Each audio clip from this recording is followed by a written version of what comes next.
I mentioned God and you got choked up. Oh no, I was burping.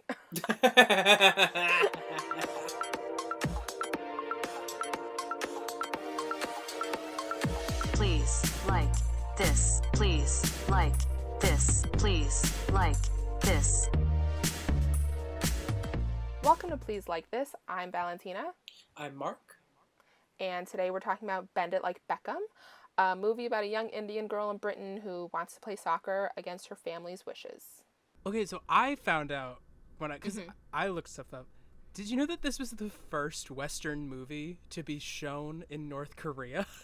Yeah, I was so surprised about that. Yeah, it's such a weird choice. Well, it's also just like, of all the this movie doesn't have any Koreans in it. Yeah. It doesn't have any East Asians in it. And also has like quite a bit about like bucking your cultural traditions to find your own happiness. Yeah. Well, okay, so when I read about it, it also said that they cut down the movie to almost an hour to air on television. So they cut out more than half of it. So this is just an episode of TV. Yeah. That they saw. Essentially. It was like a TV special. Probably just the soccer stuff then. Maybe. Probably just like, she's good at soccer and she loves soccer and that's when she's great at soccer. She is a dad. Like, that's... Yeah, I don't know. I'm very surprised about that. I looked up the ages. Oh, yeah, we're going to have involved. to talk about the ages. I did. Kiera Knightly is... Most of her iconic stuff happened when she was like a teenager. Yep. Which I did not realize. Because I was probably watching them when I was watching them when I was younger than her. So I was like, oh, she must be like, I think I thought she was like 28 when I was like 12 or whatever. But she was 16 in this movie and like 17 in the first Pirates of the Caribbean. Yeah. She's, I think, 17 or 18 in Love Actually. And she's supposedly married and like to this grown man and like mid-20s at least man and another grown man, mid-20s at least man is in love with her. That's like just one of the creepy things that I have in Love Actually that I do not like. Let's just get that out of the way. I don't like Love Actually. I think it's an awful movie. And that's the number one thing that you need to know. When we're starting this podcast, when we first start talking about stuff, you need to know that Valentina does not like Love Actually. It's bad. I don't have anything else to say, really.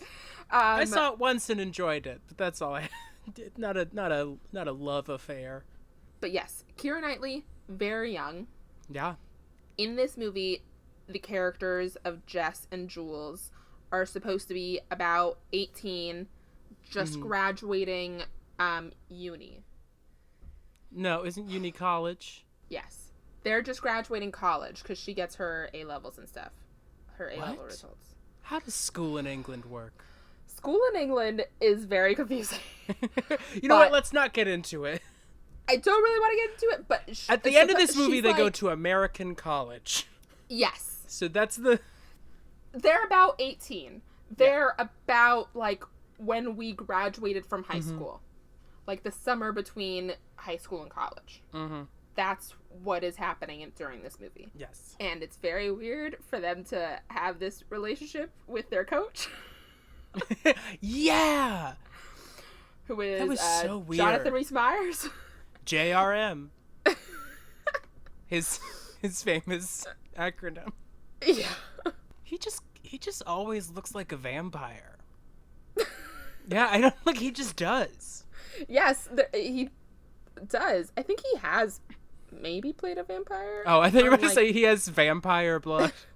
Oh no. He's I think descended. he has played a vampire on British TV. That tracks. Not entirely sure, but that is my recollection. Yeah, and it was just weird seeing this like young vampire coaching soccer. Yeah. Oh, well, the plot of this movie. Oh, yes. Oh, wait, sorry. Before we, like, completely move on from the ages, I just wanted to say. So, Kiera Knightly was, like, 17 when they filmed this movie. Mm. Jonathan Rhys-Meyers was in his mid-20s, maybe, like, 25 or something. Mm-hmm. Parminder Nagra, who played Jess, the star of the movie, she's, like, older than Jonathan Rhys-Meyers by 2 years. Yeah. And they're, like, best friends with the 16-year-old. Yeah. So, really, it's just Kiera Knightly's age that is weird. She looks like 18. Oh, yeah. Which is still weird that she had this relationship. I looked her up because I thought, wow, Kiera Knightly must be old in this movie. And then I found out that I just have a weird understanding of Kiera Knightly's age. Well, it was literally like she was 17 in Pirates of the Caribbean, right? Yeah, and I was like 7, so I was like, look at this adult lady. She must be 30. And her character in Pirates of the Caribbean is sexualized. Oh, yeah. As a teenager should probably not be. Mm-hmm. But that was 2003. Whatever. Yeah. It's so long ago. Teenagers were sexy in 2003. Right? That's the famous rule. Yeah. And that was the last time teenagers were ever sexy in a movie. Yeah, 2004, ever. You're done. Uh-huh. Nobody's sexualized teenagers in movies and TV shows ever since. Oh my goodness. That's a weird thing. It's not cool. Yeah. But all that being said, because there's gonna be some weirdness in this like movie from 2003 that maybe doesn't have like our current understanding of like all the of like gender and social norms and all that other stuff. I loved this movie. Okay, good. I loved it. I thought it was glad. so funny. I this is a huge compliment from me, but it reminded me of My Big Fat Greek Wedding. Mm-hmm. Where it's just like a very specific cultural take on something that I'd never really seen before, and I found a lot of ways to identify with it, but while it's still being so hilarious. Yes. I loved it. And My Big Fat Greek Wedding came out around this time. I think like a year or so before. Maybe the same year. I don't know. Yeah. So just separate things. But yeah, I loved it. I mean, it's one of those cases where it's about a very specific family and culture, but due to, because it's racism. so specific. Oh, never mind. Yes, but like because it's so specific, it's universal to non-white, non-Anglo people. Yeah. And like I'm Latina. I grew up with immigrant parents. Mm-hmm. Jess is Indian. She grows up with immigrant parents in a majority white area, majority white country. Mm-hmm. It's just one of those things. Same with My Big Fat Greek Wedding. I mean, like, they're Greek, but they're still white, but they're Greek. Yeah. Yeah. And my family has always connected with that movie. Like, we've always said, like, the grandmother in that movie is, or was, my great-grandmother, because now she's dead. But she died, like, of old age. She had a very long, happy life. It's all good. And that means it's okay. Yes. But, yeah, like, that was one of our family movies, and this one, it wasn't a family movie. Oh, yeah, no. But this isn't, I might, like, if I have kids, if I have a daughter who's, like, 11 or 12, I might be like, you go watch this movie without me and experience it. I don't think we need to experience this together. Yeah, I don't think I've ever seen this movie with my parents. Mm-hmm. I think my mom would like it. She would enjoy it. My dad would be like, what is this? Yeah, it's just one of those things where, like you said, it's so specific that it becomes universal. Mm-hmm. So, I have not seen this movie before, and I loved it, but I had a weird experience when I first started it, when I realized that this movie is not about Kiera Knightly, because I've been aware of this movie, but I think in like all the posters and all like the marketing for it, even like the I watched it on Amazon, the like profile photo for it was just Kiera Knightly. How was she? What did she look like in the like? What is it? She's like, it wasn't the like main photo of like where it says like Bend It Like Beckham. It was like some promotional photo that they shot at like the same shoot where she's like leaning on like a wall with her head in her hands and smiling. But it's just her. And it's just her. Jess isn't in it at all, even though Jess is the main character. Yeah, this movie's not about Kiera Knightly. Not at all. And I, like, to the point where you don't even really see a resolution, like, the full resolution of her family thinking that she's a lesbian. It kind of, it just, like, happens. You don't care about it. But, yeah, also, so my whole life I've been aware of this movie, but I also constantly confuse it with Angus, Thongs, and Perfect Snogging. Another sleepover movie for me. I also confused it with She's the Man. Another sleepover movie for me. You like soccer, Valentina. I've always had this thing where I do not like sports. I've never liked sports. I don't know why. I just don't get it. But I love movies about sports. Yeah. So I was completely surprised when this movie started, and it was like the sports center of England. Yeah. and it focuses on, and it has that like bad like Forrest Gump technology where they were like, we can put a person into video, and it just so clearly is like just her head like weirdly green screen bobbling and in the head face of some other soccer player. Yeah. And I was like, oh, well, I bet we'll see Kiera Knightly soon. Nope. So not about her. What did you think of this movie before? Did you think it was just like a soccer movie with Kiera Knightly? Yeah, I thought it was about like, I feel like it was like that one episode of Zoe 101 when the girls played basketball. What? There's a very formative episode of Zoe 101 that I've seen. I think I remember. Where the girls like try and play basketball and they like get on the boys team and play with them. And then there's like a famous there's like a match where like the girls field a team and the boys field a team and the girls do like to do really well to play like a co-ed sports team. I thought it was that exact plot, but a movie in England starring Kiera Knightly. Oh, wow. And it's not at all. Not at all that. No. It's not co-ed. No, it's not co-ed at all. It's very much the girls and the boys are separate. Absolutely. I spun a lot of plot threads out of 2 promo images I'd randomly glimpsed. Wow. So you didn't know about, like, the Indian family of it?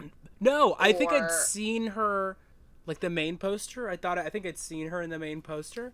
But I feel like maybe I just focused on Kiera Knightly because I knew who Kiera Knightly was. And I was like, this must be her movie.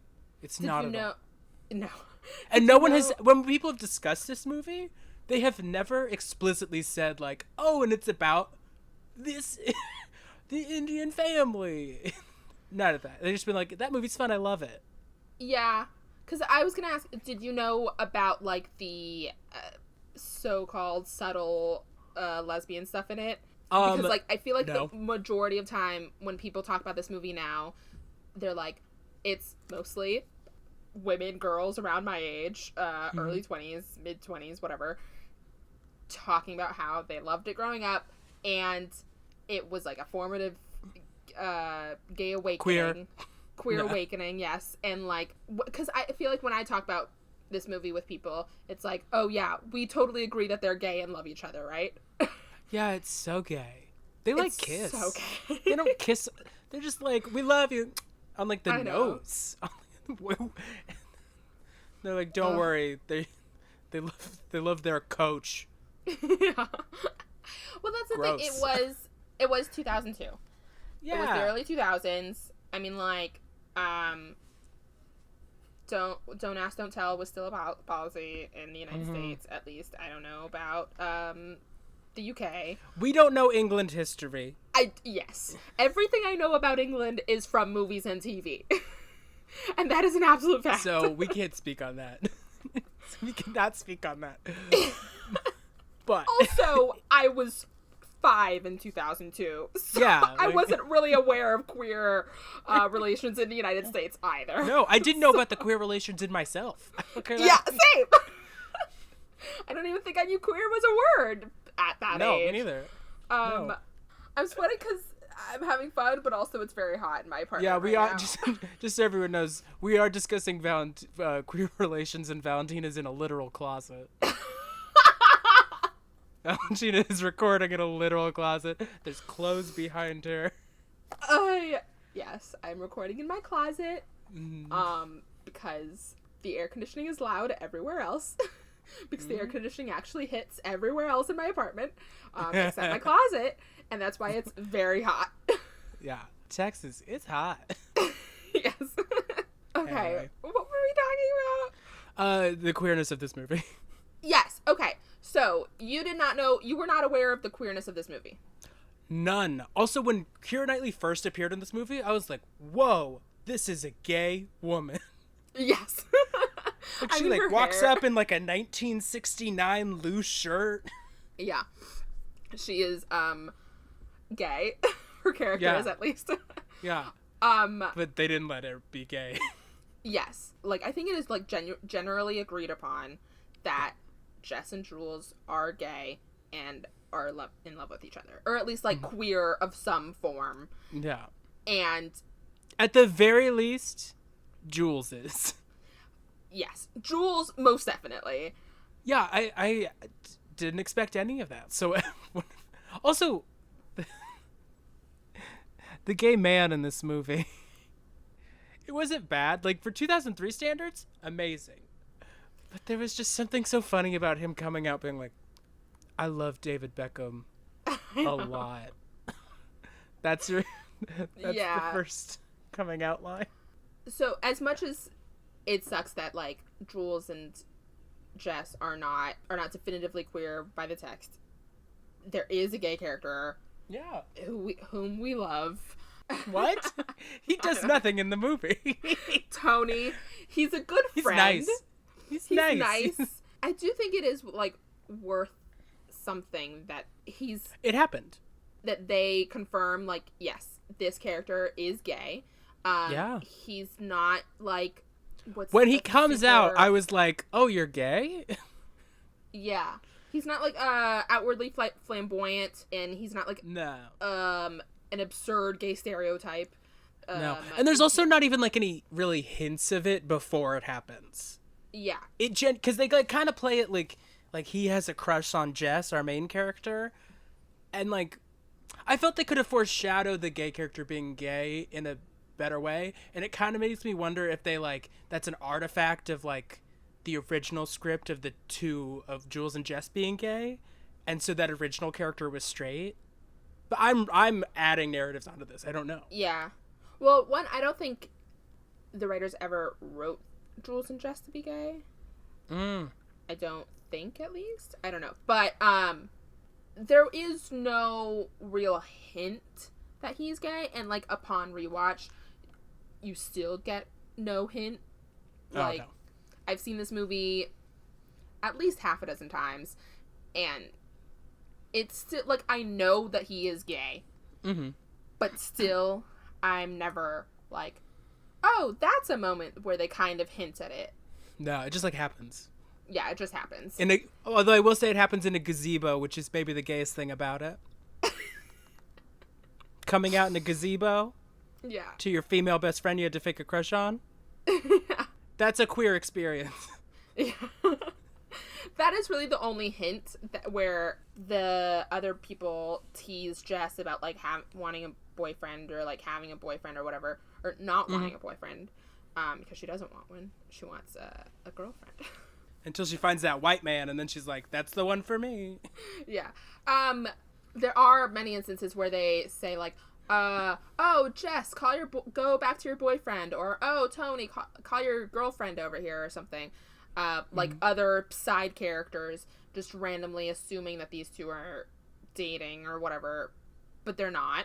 But it's really, like, them brushing it off is the only hint, the only thing that could qualify as a hint as to his gayness. But he never is like, oh, no, Yeah.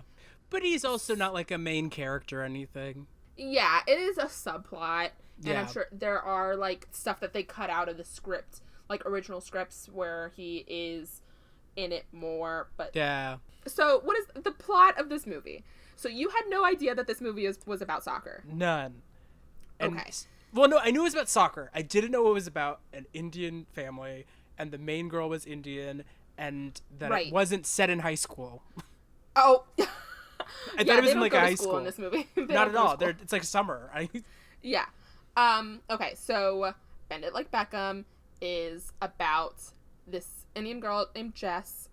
She is the daughter of Indian parents who are Sikh. They are not Hindu, as many people on the internet forget and confuse.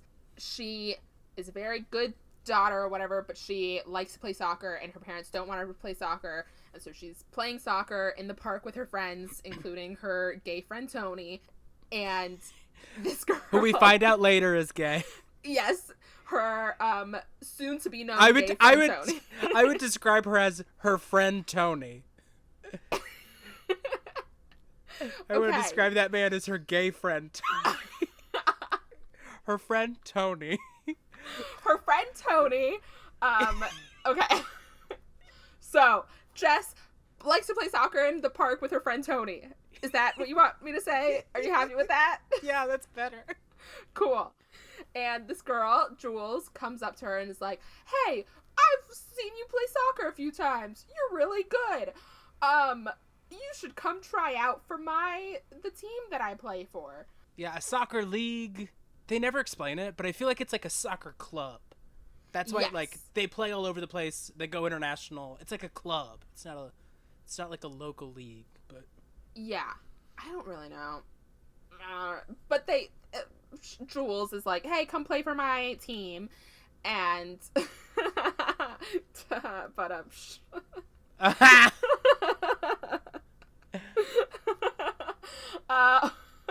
sorry. Jules is like, "Hey, I've seen you play soccer a few times. Come play for come try out for my team. We play soccer here. It's all girls, whatever." And so she does. Jess's parents do not agree with it. They believe that Jess is now 18. She's starting to become a woman. She should be acting like a good Indian woman and not be out in the park playing soccer with the boys and stuff. Mm-hmm. So the whole movie is like her essentially lying to her parents about playing soccer and also lying to her coach about her parents knowing that she plays soccer, and she falls in love with her coach. which is gross. Yes, which is gross, because he's much older than her. Or honestly, just like, how old was Jonathan Rhys-Meyers supposed to be in this movie? I always figured he was like 25. Well, he's 23 in real life when this movie happened, I thought. Okay, around there. Still gross, but I was also like, are you supposed to be like 20? Like, I don't understand how England works. That's true. Well, I don't understand. I'm 22, about to be 23, and I think it's disgusting to date an 18-year-old. Yes, it's gross, but I couldn't figure out if he was supposed to be like 20. I feel like even when I was 20, well, because when I was 20, I was in school, so I would have been like, I'm not gonna date this freshman. Mm-hmm. I couldn't figure it out. It's never clarified. Mm-hmm. So I was like, I'm grossed out, but I'm not sure how grossed out I should be by this. But yeah, so at the end, in the movie, Jess's sister is getting married. And so that's like a running thread through the movie is her engagement, and then at the end, her wedding. And Jess has a tournament on the same day as her sister's wedding, but she's, at this point in the movie, has like decided that she's going to be a good Indian girl. She's going to give up on her soccer dream, and she's just going to please her parents, and that's it. Like, she's not going to go to this tournament. And the coach comes and is like, "Hey, you should come to this tournament." Is finally her dad, in a very touching scene that I have cried in, says like, "Jess, you're not happy here. Go do this thing. Be happy for a little bit, and then carry on some of that happiness to the rest of the day. Yeah. And be happy for your sister afterward, because you clearly don't want to be here." So she does, goes, wins the tournament. An American soccer scout is at the tournament, and says to Jules and or offers Jules and Jess a scholarship to a university in America, in California, and it's like... And the end of the movie, they go. Yeah. And she and they are comes happy. out to her mom as a soccer player. and then the family's like, sure, go. Yeah. That's it. It's... I mean, a lot of stuff happens in this movie, but it's a lot of the same stuff. Halfway through, I was like, "Oh, are we at the end of this movie?" Not in a bad way, because but it just felt like a lot was happening. Yeah, that there's a lot of plot to this movie, but it's often the same plot points where like Jess has a soccer game, she lies to her parents, pretends to be sick. She's split between her culture and the thing that she loves doing, and what is she gonna do? And she kind of does both, but mainly does the thing she loves. Yes. And not only her culture, but, like, she's split between pleasing her parents. Yes. Specifically. And, like, because it's clear that she has become, like, she is British. She was probably born in Britain, in England. And she grew up a certain way. She grew up with the Indian culture at home. She didn't go to school with it. She didn't, like, it's not on TV all the time and stuff. So I'm sure she associates that with her parents and with her family. As I did growing up. But yeah, so it's more about pleasing her parents than wanting to actually accept this culture, because I don't think she ever fully accepts the culture for herself in the movie. Yeah, not really. She, like, understands her part in it, but is also like, I'm gonna do what I want to do. Yes. Which was still groundbreaking for 2002. Yeah. Honestly, still kind of groundbreaking for 2020. Yeah. But, I mean, now we've got more things of, like, I just watched Never Have I Ever last week. Very behind, late to the party, but I finally watched it. I finally got around. And they have a thing, there's an episode where she, the main character in that has Indian immigrant parents in America, goes to this, Indian celebration and sees a friend there who they used to both be like, oh, these things suck, whatever, blah, blah, blah. But now the friend is like, oh no, actually, I like this. I've come to understand that this is good. Like, this is a culture and you don't have to be a part of it, but, like, I want to. It's important to me. Yes, it's important to me. I'm tired of, like, just pretending to hate it kind of thing. And I think that is more the type of thing that I would like to see now. And that's, that was, like, a side character in one episode of this 10-episode Netflix series. But, like, I really appreciated that, where it's not just every representation of immigrant children hating their culture and rejecting it because of the racism that they feel at school or work or whatever. Something I think we haven't talked about enough yet is how funny this movie is. I laughed. It's so funny. A lot. It's so funny. The sister is hilarious. The opening, I have problems with that sister. Oh. That sister is a betrayer. And I'm not into it. Okay. I mean, as the older sister, I feel like there's only so many times that you want to cover for your sister. Well, let me tell you, as the youngest brother, it's not about what you want to do. You have a duty.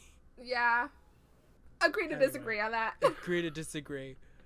I liked her. She's very funny. Also, you multiple times sold your sister down the river. Me? Oh, no. The character. No, you, Valentina. I was like, me? No. What? No, the sister of the movie. Oh, yeah. I mean, but that's the thing of, like, the sister does want to be a part of the culture.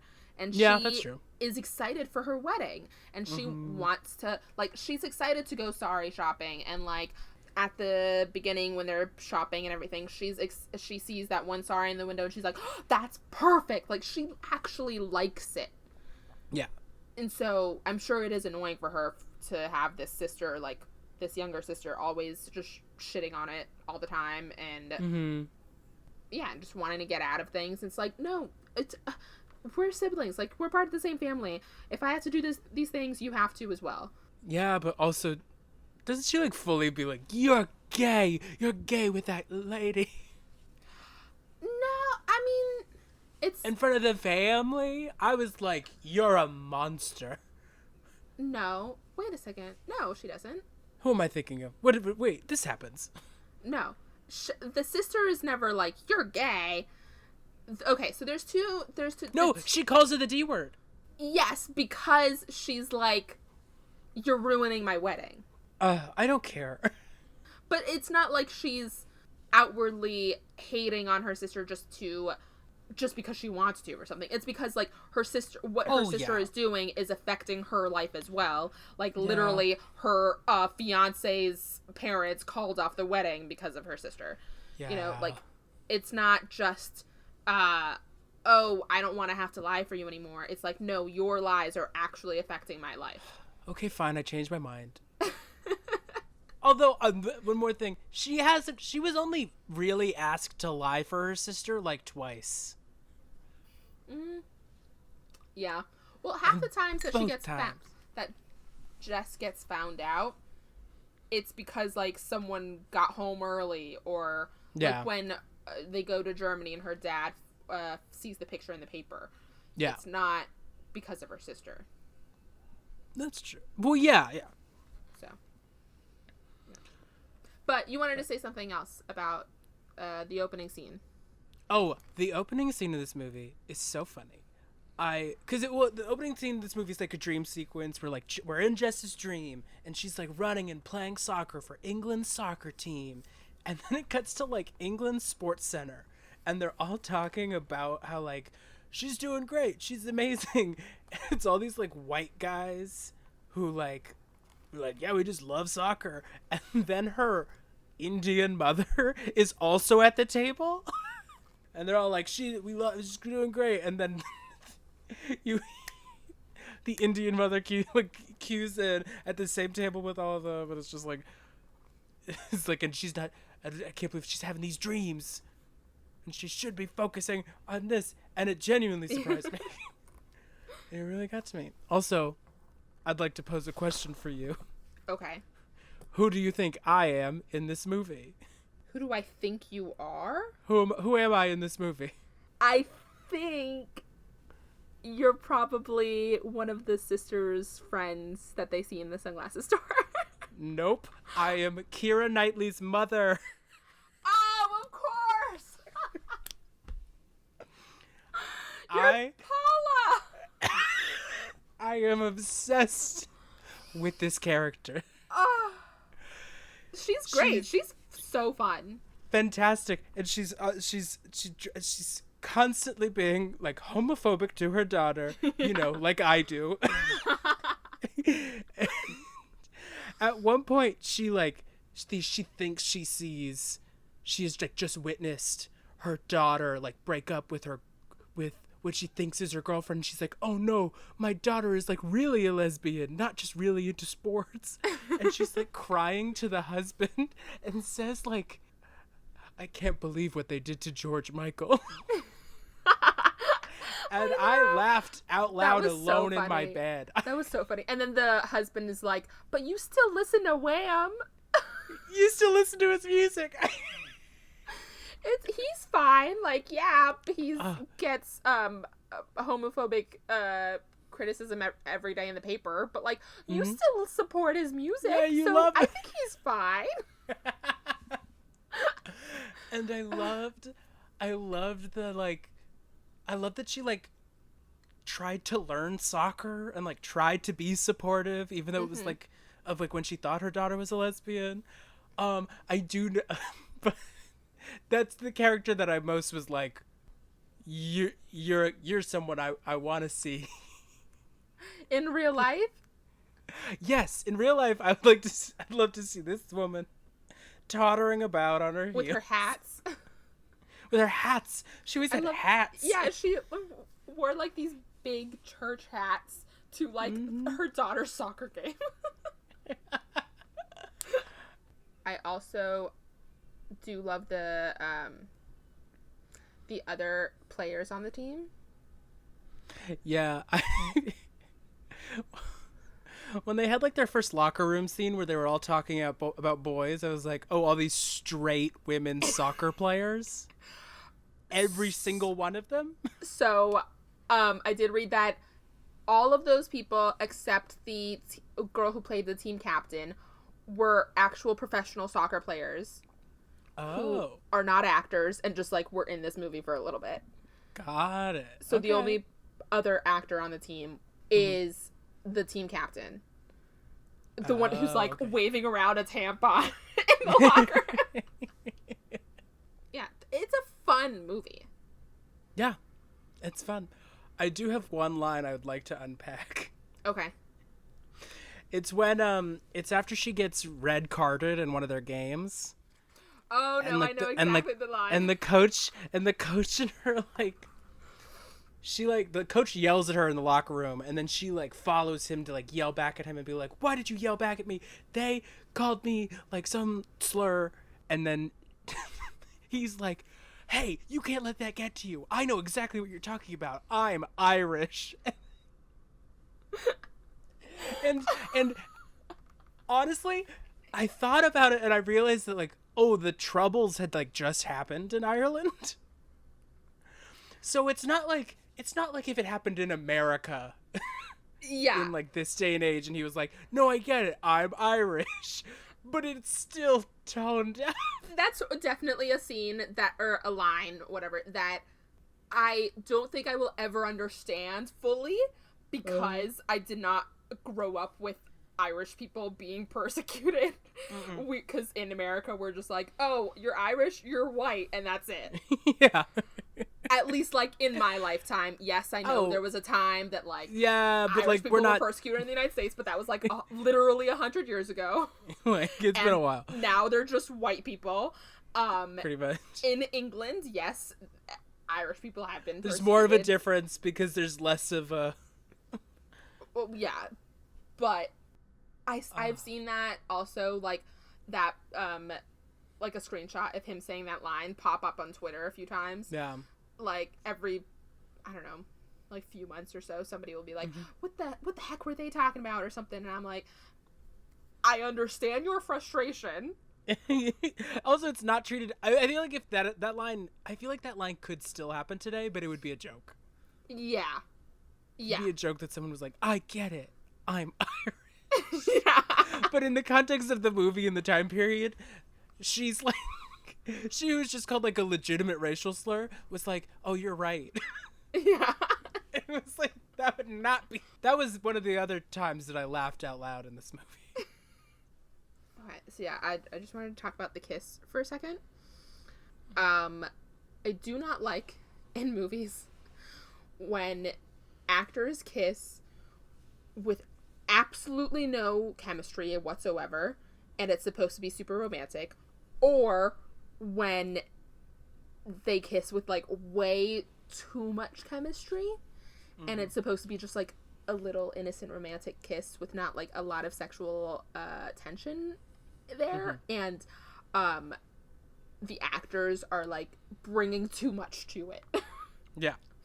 And like that And airport that happens kiss in this movie. Yeah. Yes, that airport kiss at the end between Jess and what's his name, Jonathan Rhys Meyers. Yeah, JRM. The coach. They kiss like, it's not even just the kiss, it's like the second kiss when they're like literally nuzzling like their noses and stuff. Yeah, they like nuzzle their noses, and I was like, your parents are like behind you, and you got away with the first kiss. Break up. Get away. He's kissing her like he's about to go down on her. Like in the middle of this airport. Yeah, they're in the public airport and she's supposed to be playing a teenager. Yes. And she's like about to board a plane. Like, I can't get over it. Yeah, that was a lot. That like she's supposed this is probably her first kiss. Yeah, it's definitely her first kiss. Yeah, like, this is definitely her first kiss. There's nothing sexual about her whatsoever. No, and she, like, actively tries not to be. Yes, and Jonathan Rhys-Meyers is just, like, bringing, like, as much sexual energy as he brought to, like, his full-on minutes-long sex scenes in The Tudors, a Showtime show, to this. Yeah, it was weird. It was so weird. Even, like, their almost kiss in Germany, he's, like, very They're, like, sexual. drunk. Yes. They're, like, drunk. Also, it doesn't matter, but when they were in Germany, it was Jonathan Rhys-Meyers and, like, 20 women. I know. And he was like, all right, I'll call a taxi. You need a bus. Like, how did they get there? It doesn't matter at all. They called multiple taxis. He's good at sports. He's not smart. We never... He's not good at logistics. We don't know if he's, like, good at counting. Oh, he looked at this band of women, and he was like, we need one taxi.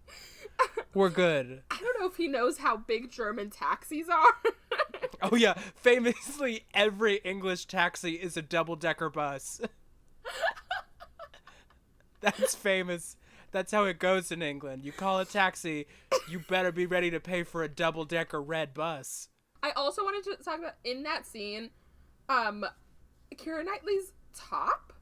Oh my god, it's just like a shiny, it's like a sequin handkerchief.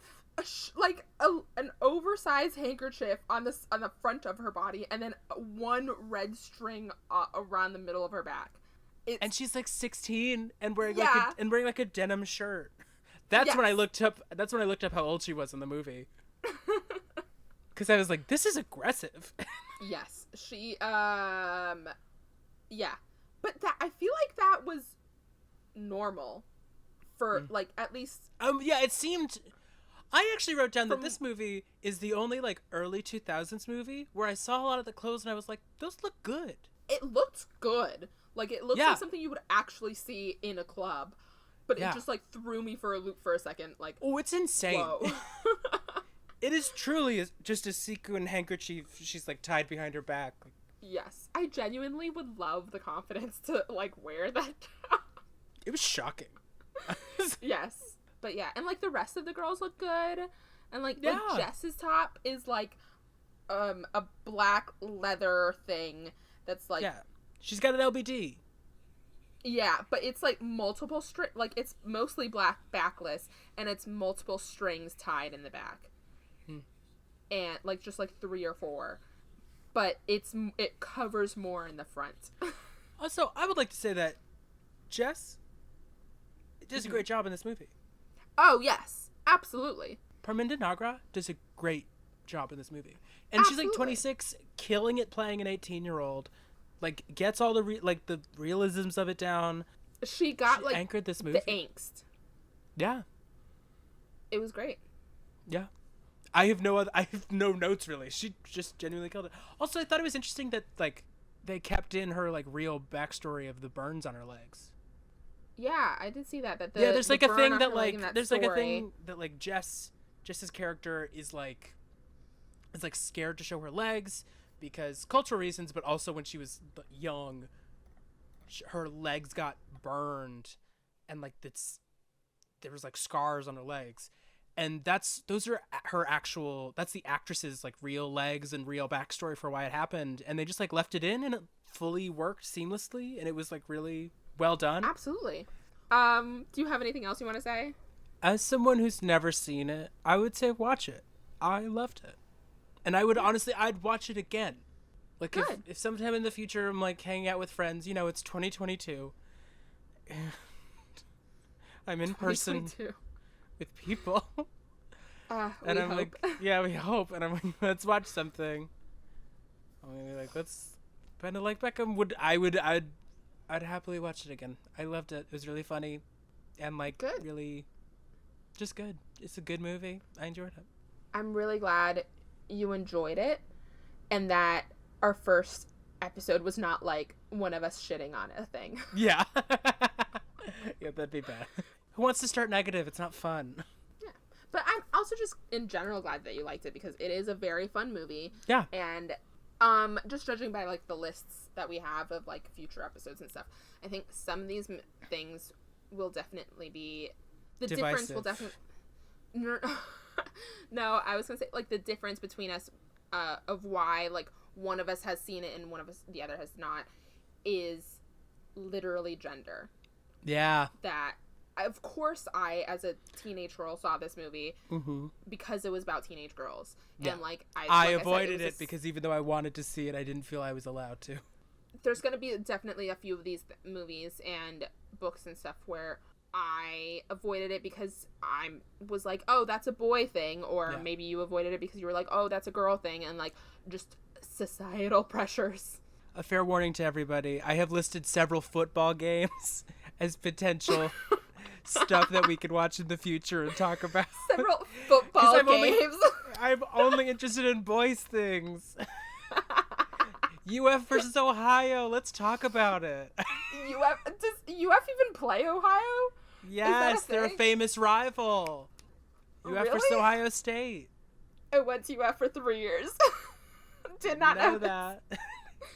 I thought our rivals were Georgia and FSU. They are, but we played Ohio State in a national championship and beat them, and it was ugly. And I don't know if it's actually like a cultural thing nationally, within the the Gator Nation. But my specific family at least is like, Ohio State sucks because of that.